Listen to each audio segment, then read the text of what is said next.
inspires me. Striving, working very hard.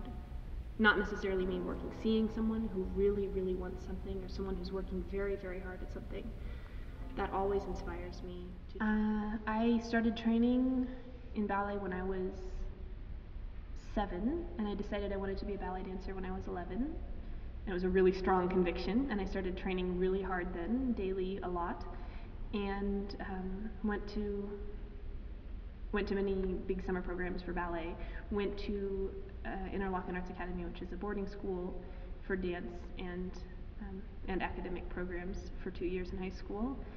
Then I went to Indiana University, where I got a bachelor's degree in ballet.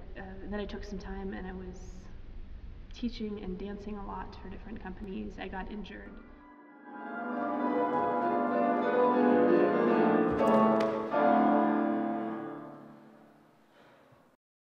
I was doing some contemporary work, some floor work, some quick falls to the floor that I really wasn't prepared for. I started damaging some cartilage in my knee, and the doctor said, it got to a point, I waited a while to see a doctor, and then it got to a point that the doctor said I was going to keep re-injuring it whenever I danced, unless I either stopped dancing or unless I got this knee surgery.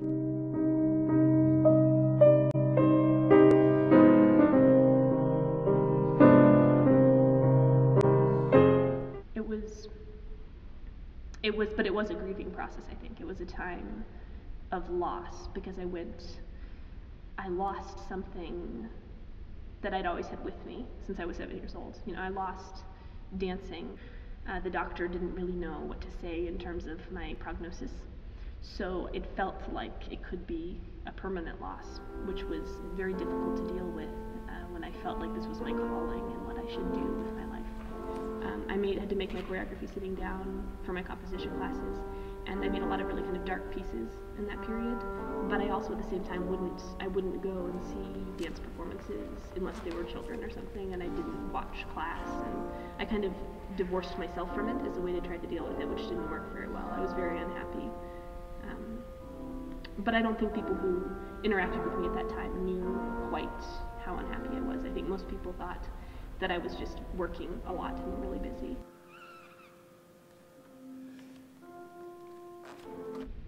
So I was lying on the couch a day or maybe 3 days after my surgery. I was out of the hospital, and I got a phone call from this pianist from Alex Pay, who I had collaborated with before when I was in Indiana.